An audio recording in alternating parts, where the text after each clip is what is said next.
to start off our lesson today, we are just going to quickly review an example of completing the square where we have an a coefficient that is negative. And so we are going to take a short amount of time here to complete the square and then find the zeros of the equation that is currently on the board. So I will give you time to do so now, and I will pause while we do so. We are going to start with a dice of destiny here. Row 6, person 3. Can you tell us the first step that you took, George? I factored out the negative. So once you factor out the negative, what did you get inside your parentheses here? X squared minus 10x Plus blank. You got a minus 12 out here. All right. George, would you like to call on somebody, or would you like a dice? Next person, row 3, person 6. Person 6, because we don't have a person there, it comes back up to you, Sana. From here, we want to, what did you do next from here? Should I just give you what I put in? Yeah. Okay, so then I got, well, I put in a negative 25. Well, Okay. I did a negative, well, minus a negative 25, which is just a positive 25. Okay, so overall this is a positive 25. And then what I did next was I, factored it out. Okay, so then you factored it out. Yeah. All right, can you call on someone to tell us the next step after that? Or would you like a dice? Okay. Dice are people too. All right, row 6, person 4. Can you tell us how you factored this? Cool.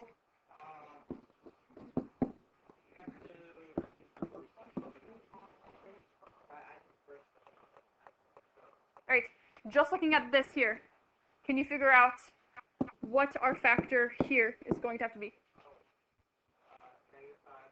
So we have a negative 5 and a negative 5. And over here, we still have a minus 12.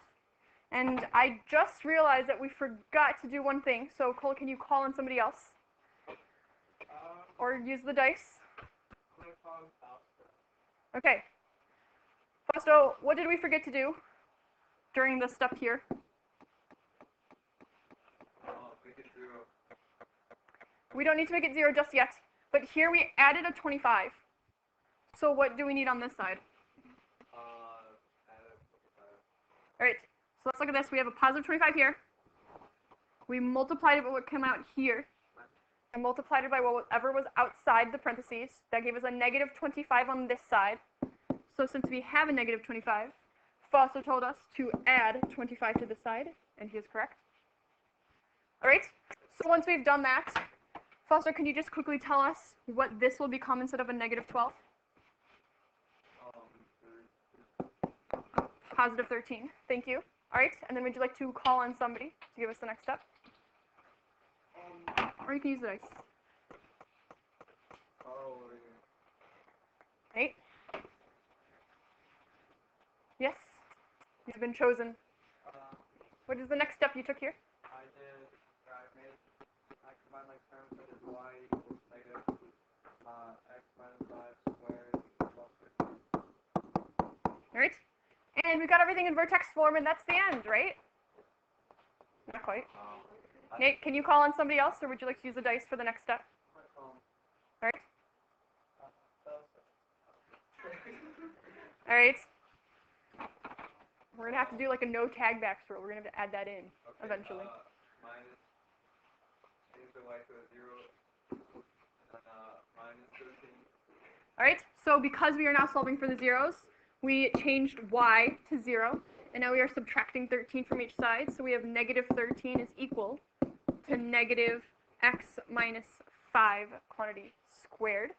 Foster, would you like to call on somebody other than Nate, or would you like the dice? Divide both sides by negative 1. All right.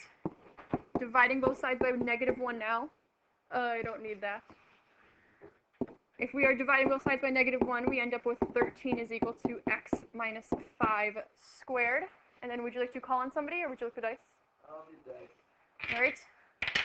Shake it up a little bit. We have row 4, person 2, Avery. Square of each side.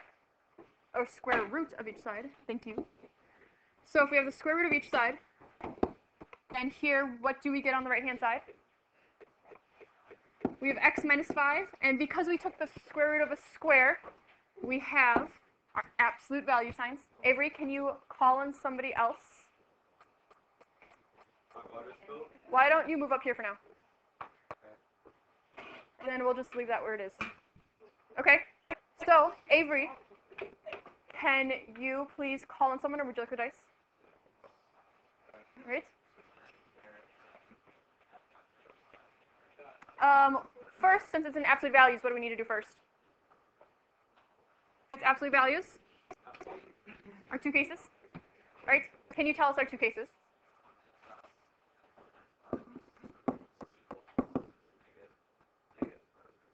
Negative square root of 13. All right. That's one case. All right. Positive. So we have x minus 5 is equal to the positive square root of 13. From there, can you call in someone, Aiden, to give us the next step? All right. All right. It's just your lucky day today. What is the last step we have to take here? It will equal x. The last one? Just this last one, yes. Alright, x equals 5 minus All right. So we added 5 to both sides, and we ended up with x is equal to 5 minus square root of 13. And can you please call on somebody that has not been called on yet to give us the last one?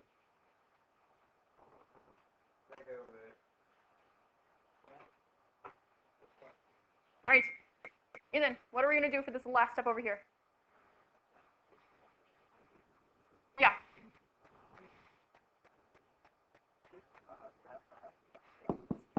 All right. We're going to add 5. And from there, what did you get x equal to? Yep. So there's the plus side. Here's our minus. And if you wanted to combine them together, you could just say 5 plus or minus the square root of 13. Wow, that was a lot of work. And we got to our x-intercepts, right? My hands are like not able to. Okay, cool. And if we wanted to graph this on a graph, all right, square root of 13. I don't know what the square root of 13 is off the top of my head, but the square root of 9 is 3, and the square root of 16 is 4. So we know it's somewhere in between 3 and 4, so I'm just going to say 3.5 to make my life easy. So if we have 5 plus or minus the square root of 13, then we know that it's going to be 5, which is around here, plus or minus 3.5. So it's going to be one about there and one about there for my two roots. And then is our parabola facing upwards or downwards? Downwards. We might need a vertex, though. What's our vertex? What do you think, Brian? 513. Okay, 513. I'm not even going to attempt to count 13, so 13's up here somewhere. And I'm just going to draw my parabola, and that's what my parabola looks like. All right, I don't know about you, that was a lot of work. There's an easier way if we're just looking for the roots, though. We don't have to complete the square anymore. Instead, who remembers the quadratic formula? Yes, from a few years ago. All right, what are some ways that we remembered the quadratic formula?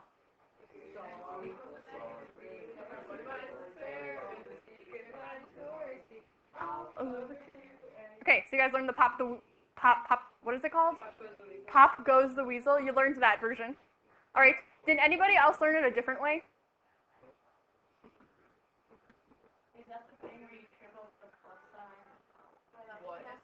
That's the distance formula.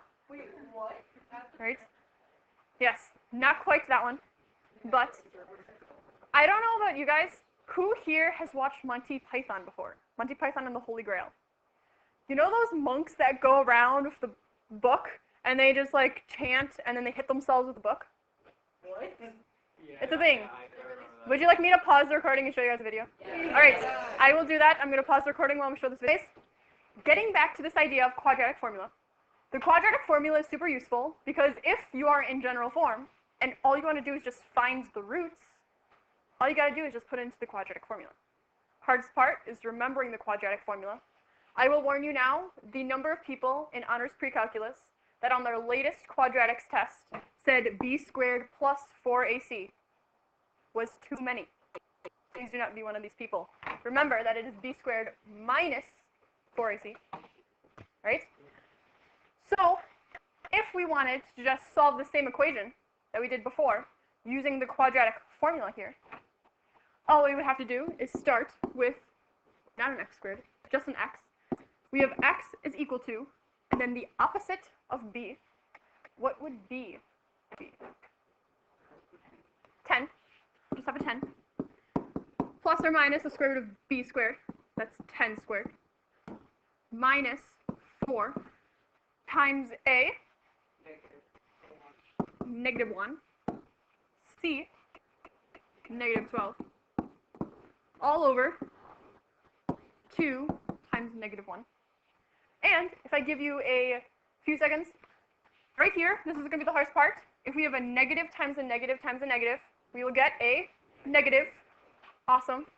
So make sure that what I would suggest here, do everything inside of the square root first. So if we just look at the square root part first and say 100 minus, and then 4 times 12, that'll give me 48. I'll get the square root of 52. All right, is 52 a perfect square? Unfortunately, it is not. But we can factor some stuff out, right? What could we factor out of 52? So, if you know, you could say, oh, 4. If you don't know, all I know here is 52 is even, so I could take out a 2, right? So if I just took out a 2 and started with that, I know that 2 times 26 gives me 52. And I know that 26 is also divisible by 2. So this is the same thing as saying 2 times square root of 2 times the square root of 2 times 13. And eventually we will get to 2 if we have the square root of 2 times the square root of 2. Just 2. So we can simplify and get 2 times the square root of 13. All right? We figured out everything inside of the square root. That's basically half the battle there. And if we just write out our formula now with what we have simplified our square root to be, we're just left with negative 10 plus or minus 2 times the square root of 13 all over negative 2. I don't know about you, that looks like a top 20 question. That also looks like a question that you did with complex numbers a few weeks ago, except there wasn't a negative underneath the square root. So why don't you take about 20 seconds and simplify that as much as you can, and I will pause while you do that. This is you. Can you tell us what you simplified to here? If we just wanted to simplify this equation here. Yep, so we want to factor out that negative 2 there. So if we're factoring out a negative 2 from the top, what do we get?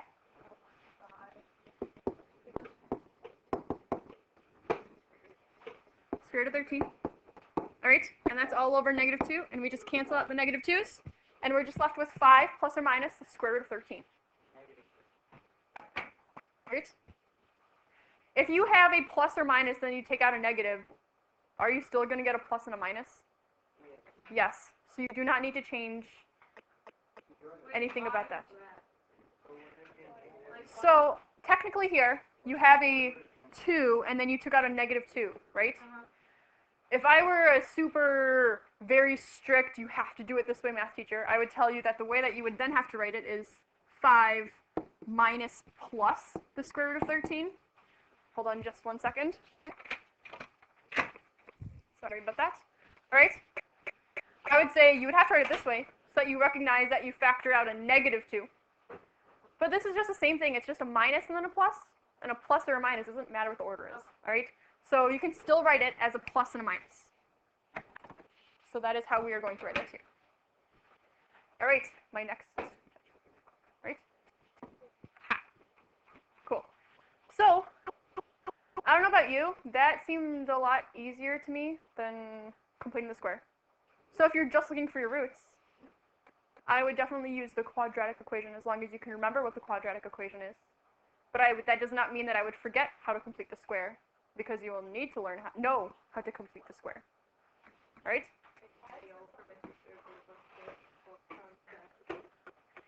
He comes in and we just start with our iPads. I don't know how he would take that. All right. So what I want to talk about next is specifically whatever is inside the square root. So the part inside the square root, who knows what it's called? It's called the discriminant, indeed. So if I'm just looking at the discriminant is just whatever is inside the square root, and it does not include the square root itself. So it's just b squared minus 4ac. So for this, could you just look at, not this one, but the other three, and can you find the discriminant? And I will give you some time to find the discriminant. For our first discriminant that we have calculated, row 2, person 4, Brian, can you tell us? We have a discriminant here of 0. All right, who agrees? I agree. All right, Brian, would you like to pick someone, or would you like a dice? Jake.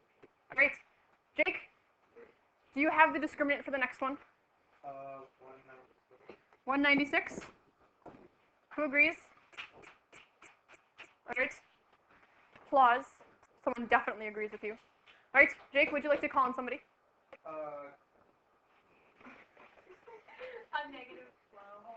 Negative 12 for our last discriminant here. All right, if we look at these three, what's different about these three discriminants? They are all indeed different numbers. Thank you. So if we look at these, if we just look at this negative 12 first, let's look at this one first. If we look at negative 12, our discriminant is underneath a square root. So if we have the square root of a negative, what are we going to end up getting? We're going to get I. So how many zeros would you get that are real? 0, because they're all imaginary. So here, you would just end up with 0 real zeros. Indeed, 0 zeros. All right? Now, if I look at positive 196, if I have a positive number under the square root, how many zeros am I going to get? 2 different answers. So I'm going to get 2 real zeros.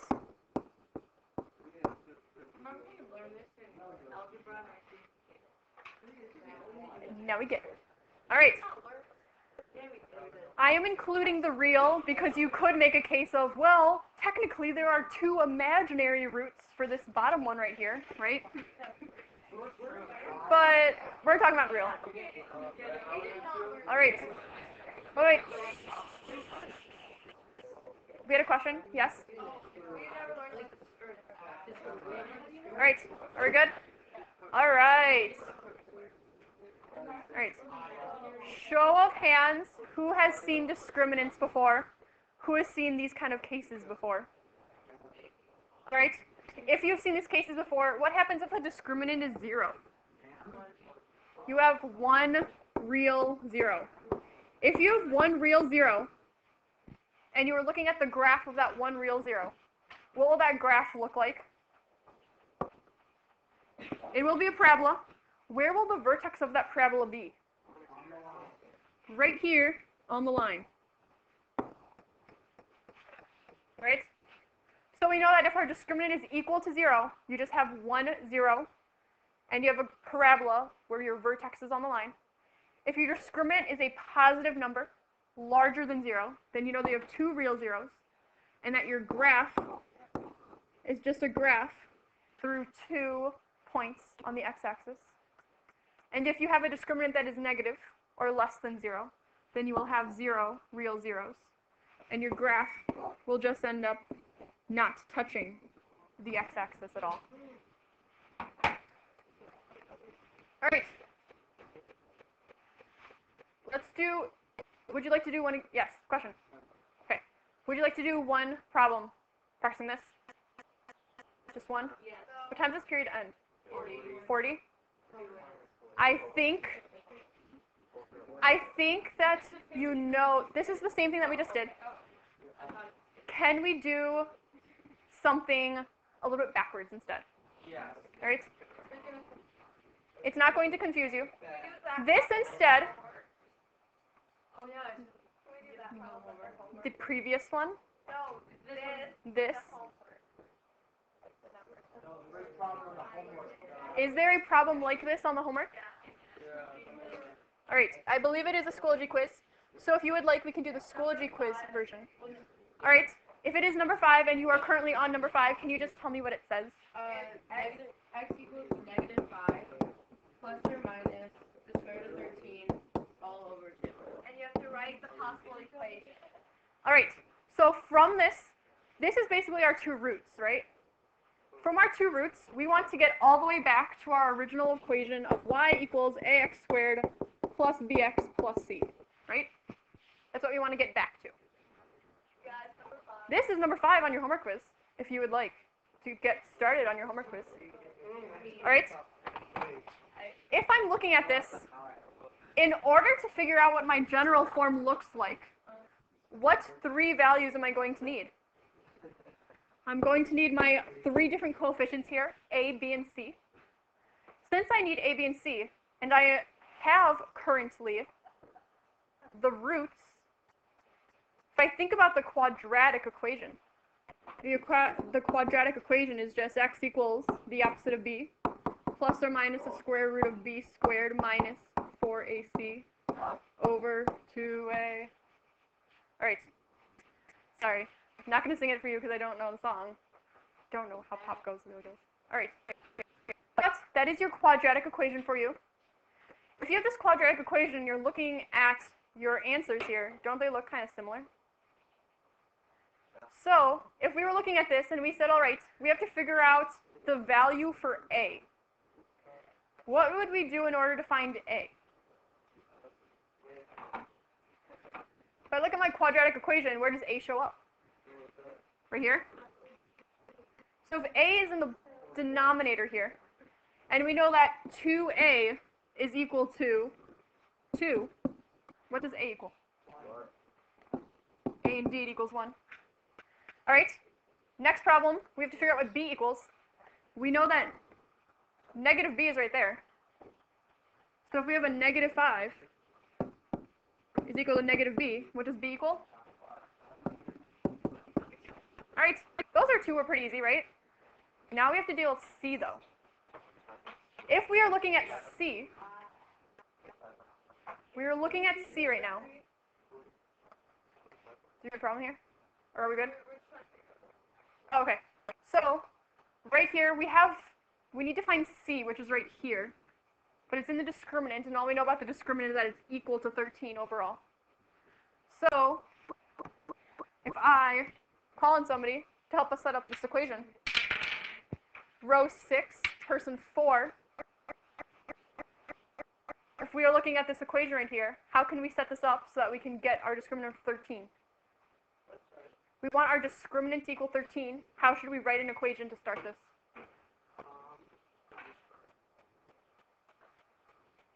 We want our discriminant to equal 13.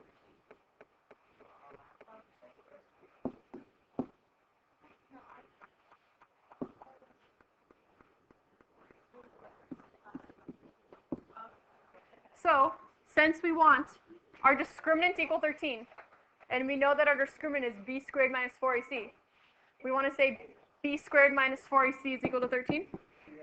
Can you call on somebody to give us the next step that we need to do here?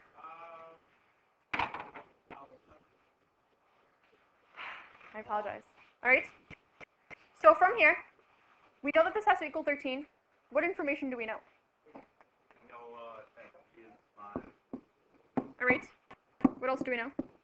All right. And we're trying to find c. All right. Also call on someone to help me solve this. You do 5 squared plus 3.5 minus 4c. All right. Someone else? Who just went?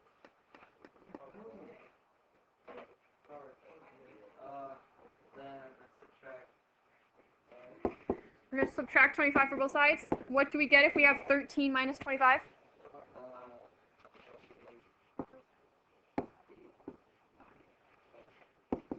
All right, so we have negative 12, and that's equal to negative 4c. All right, can you call on someone that has not been called on yet today? Will, what are we doing next? Sounds good to me. Dividing these by negative 4. And what does c equal? 3. Great, that is one problem on your homework. And so if you're just given the x-intercepts, you can find what a, b, and c are. And there is one more part, right? Will, can you call on one more person to help us figure out what the equation overall will look like?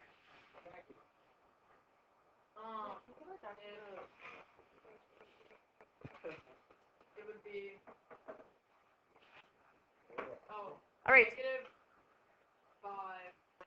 Okay, so we're looking at y equals ax squared plus bx plus c. Sorry, just trying to get everyone on the same page. So what will our a be? 1. So we can write 1, and then you have your x squared. Then what's next? 5. Plus 5x, and then what's our last number here? 3.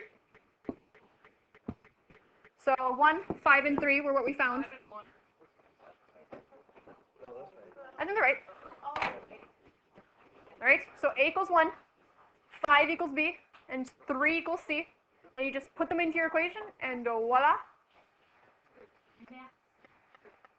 Brilliant. All right. So, if you would like to continue doing your homework right now, you may do so. And that is all that we are going to be covering for today.